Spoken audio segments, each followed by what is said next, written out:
Dados muito importantes saíram hoje e há uma grande armadilha ocorrendo no mercado nesse momento. Nesse vídeo eu vou explicar qual é essa armadilha, o que está acontecendo e vou atualizar sobre as minhas operações. Bem, antes, se você ainda não é inscrito aqui no canal, se inscreva, ative o sininho e deixe o like para você receber atualizações de vídeos e operações que eu compartilho aqui praticamente todos os dias. Se você assiste os vídeos, mas não interage, não deixa o like, não se inscreve, não ativa o sininho, você vai acabar perdendo oportunidades e boas operações como algumas que eu passei aí nos últimos dias. Então vamos lá, vamos aí falar da situação. Bitcoin hoje com uma volatilidade relativamente grande, Bitcoin chegou a bater $18.200 na maioria das corretoras e depois voltou para cima dos 19 mil.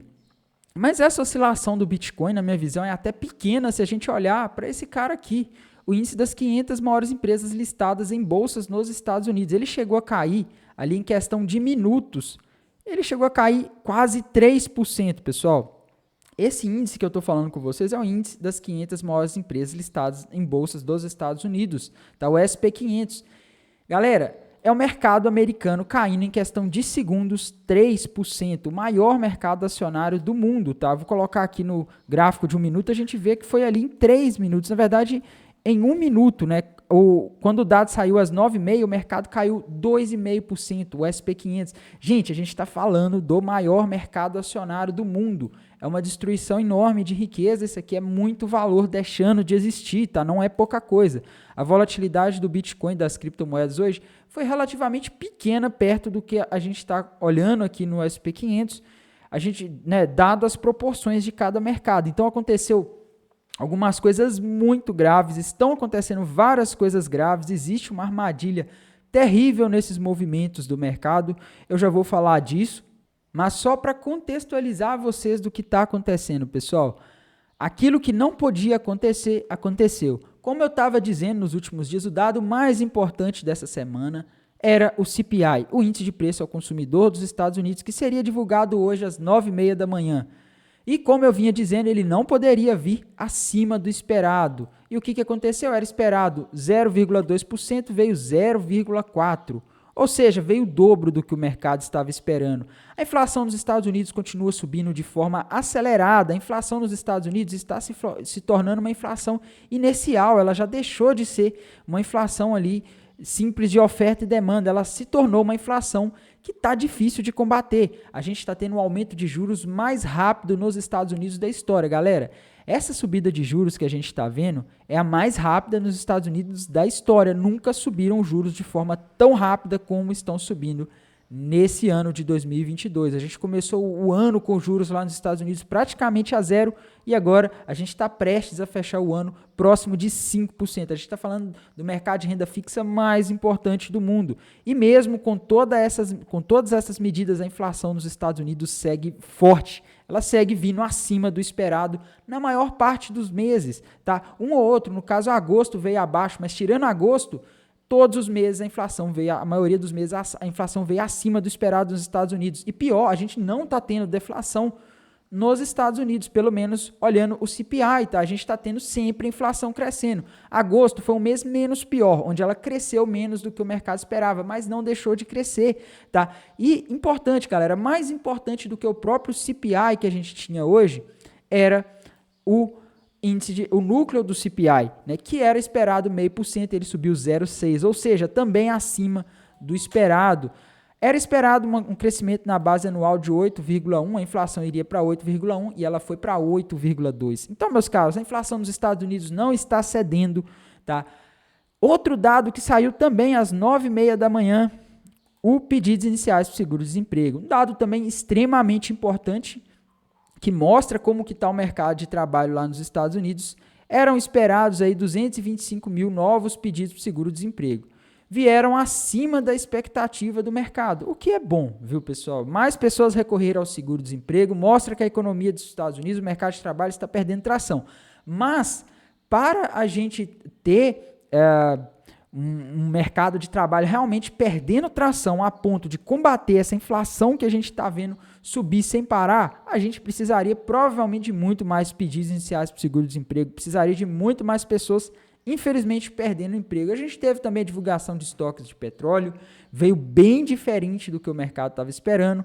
Mostra que os Estados Unidos ali estão se preparando aí para essa guerra com os países da OPEP, que estão cortando a produção. Os Estados Unidos está tentando ali manter a oferta até os produtores de petróleo norte-americano conseguirem aumentar a oferta para competir, compensar. Enfim, galera, o mundo está num verdadeiro fogo cruzado. Tá? Estados Unidos está numa situação cada vez mais difícil, não consegue combater a inflação. A gente viu isso hoje, a inflação vem cada vez mais forte, ela não cede. Países da OPEP brigando com os Estados Unidos, Rússia e a Europa, não vai nem dar nem para falar em pé de guerra, né? Eles estão realmente em guerra já, se a gente olhar. Ali, o conflito ele está acontecendo já de forma indireta por meio da Ucrânia, tá? Então a gente está numa situação extremamente tensa ao redor do mundo e como se não bastasse, pessoal, a gente está tendo aquela questão na Inglaterra. A Inglaterra adotou uma política fiscal extremamente expansionista que tem assustado os mercados. E, dado o nível de expansionismo e dado o nível de incerteza, e ao mesmo tempo em que o Fed aperta a política monetária do mundo inteiro, a gente ainda tem vários bancos europeus começando a dar sinais de que vão colapsar. Lembrem-se, pessoal, a raiz daquela crise que a gente teve lá em 2000 e 2008 foi a quebra de um banco que nem era um banco tão grande, o Lehman Brothers, lá nos Estados Unidos. E dali aquilo se alastrou para todo o sistema financeiro. Na Europa, a gente está tendo uma diminuição drástica da liquidez do mercado de renda fixa. Isso é perigoso. O Banco Central da Inglaterra, que é onde está tendo o maior problema nos últimos dias, é o que está deixando o mercado mais tenso, vai continuar injetando dinheiro no mercado até sexta-feira, mas eles já deram o recado. Depois de sexta-feira, fundos de pensões, agentes do mercado, se virem. Nós só vamos ajudar até sexta-feira. Então, assim, pessoal, a situação está extremamente tensa. Europa, Estados Unidos estão passando por problemas sérios. A China com os problemas de Covid. Então, assim, a gente está tendo um contexto muito difícil. E muitas pessoas estão perguntando, mas tá, não, o que está acontecendo? Se o dado veio ruim, eram para os mercados estarem caindo, né? A gente teve dado ruim ontem, dado ruim nas últimas semanas, dado ruim hoje. O Fed não muda o discurso. Por que que o mercado não está caindo? Por que que está subindo? E para mim, pessoal, esse movimento de queda que a gente está vendo, de subida, na verdade, que a gente está vendo nos mercados hoje, ele tem uma explicação, tá? Esse trade de queda, caso o CPI viesse acima do esperado, ele é muito óbvio, galera. Tá todo mundo esperando isso, todo mundo falava isso, não tinha ninguém que falava, não, vai subir se o CPI vier acima do esperado. Quando o trade é muito óbvio, tá todo mundo vendido, todo mundo apostando na queda. Tá? Não se iludam com esses indicadores de sentimento do mercado de criptomoedas. O que está mandando são as bolsas americanas. E por lá, a gente estava tendo aí todo mundo acreditando na queda. Quando está todo mundo acreditando na queda e o mercado muda de narrativa, de repente, o que acontece? A gente tem uma subida nos preços. E quando o mercado começa a subir, está todo mundo vendido, as pessoas começam a ser estopadas, a desmontar as posições vendidas. E para isso elas acabam recomprando. E quando elas recompram, o mercado sobe rápido. É basicamente isso que a gente está vendo. Tainan, essa subida tem fundamento? Na minha visão, não. As coisas não mudaram, tá? As coisas continuam extremamente complicadas. O mercado, quando acontecem essas situações muito extremas, começa a apostar ao contrário. O mercado está apostando que o Fed, dado esse risco de quebra em vários bancos, possa mudar de postura, possa começar a pegar leve, possa ter que injetar dinheiro nos mercados em breve, até mesmo porque lá nos Estados Unidos também está tendo falta de liquidez nos mercados. Mas, galera, a questão é, o Fed já deixou claro, a gente está com a maior inflação dos últimos 40 anos, a gente vai combater ela, o nosso objetivo é consertar essa inflação e não resolver os problemas do mundo. Tá? Sim, vai ter uma recessão no mundo? Não podemos fazer nada, nosso objetivo é combater a inflação dos Estados Unidos, não podemos deixar essa inflação se tornar uma inflação inercial, tá? Não podemos deixar essa inflação começar a sair de controle totalmente, nós vamos ter que combater. E qualquer narrativa dessa faz o mercado ir ao contrário, pegar o stop das pessoas que estão vendidas, porque o trade é muito óbvio, todo mundo está vendo o CPI vindo acima, mas os fundamentos não mudaram, galera. O Fed não mudou o discurso oficialmente, a gente não teve uma mudança no cenário mundial, a gente continua tendo aquele conflito na Ucrânia que causa vários problemas econômicos para a Europa e para o mundo. Os países árabes continuam em uma queda de braço com os Estados Unidos para os países árabes querem subir o preço do petróleo, os Estados Unidos querem que caiam, né? Ou seja, a gente está tendo essas quedas de braço e isso acaba impactando as criptomoedas. Hoje o Bitcoin ele está subindo, mas na minha visão essa subida dele agora é acompanhando bolsas americanas e olhando só o gráfico do Bitcoin a gente segue vendo todos aqueles padrões baixistas que indicam queda, tá? Indicam queda. A gente vê aqui todos os sinais de queda, mercado dando vários sinais há muito tempo de que pode ir lá na região dos 12 mil. Difícil acertar o dia, mas eu estou vendido, como eu já comentei com vocês. Bem, sobre as minhas posições de trade, eu comentei nos últimos dias, anteontem na área de comunidades, eu comentei que eu estava abrindo um trade vendido aqui no Bitcoin, no caso foi no BTC Perp. Né? No BTC Perp, o que aconteceu? Eu deixei minha primeira ordem de entrada em 19.050, tá? Então em 19.050 abri uma ordem de short, 5% da banca, e deixei outra lá em $20.400, o último topo aqui, beleza? Ficou o mercado pegou minha primeira ordem de short, não pegou minha segunda ordem em 20.400, meu stop ficou em 20.800, um pouco acima do último topo. Meu alvo 1 está em 18.050. Hoje, galera, o Bitcoin caiu. Ele chegou a bater na mínima do dia 18.090 aqui no BTC Perp da FTX. Na Binance ele chegou a bater, se eu não me engano, menos de 18 mil no BTC Perp da Binance, mas isso por causa do sistema de liquidação lá, que é diferente, acaba fazendo os movimentos ficarem um pouco diferentes. Mas na FTX não pegou meu alvo 1. Como eu havia comentado com vocês, se pegasse meu alvo 1, eu desceria o meu stop para o preço de entrada, mas nada mudou. O mercado por muito pouco não pegou meu alvo 1, eu continuo posicionado na venda, só pegou até agora a minha entrada, não pegou minha segunda entrada e segue dessa forma, tá? Meu segundo alvo está em 16.500 e meu terceiro alvo em $13 mil. Basicamente é essa a minha posição por enquanto no Bitcoin, e tem uma outra moeda em que eu estou também me posicionando, tá? Que no caso é a SWIP, né? A SXP, no caso dela aqui, pessoal, eu comentei com vocês que eu vejo um triângulo descendente sendo rompido para baixo, ele está mirando a SWIP lá na região dos 15 centavos de dólar, agora ela está em 31, tá? Como eu comentei com vocês, pessoal, eu tinha deixado meu alvo 1 ali em 31 centavos de dólar, eu tinha deixado minha primeira ordem de entrada lá em 32 centavos e meio de dólar e minha segunda ordem estava em 35,5. Não pegou minha segunda ordem, pegou minha primeira ordem e depois o mercado foi lá pegar meu primeiro alvo, que era em 31 centavos e 70 frações de centavos, tá, gente?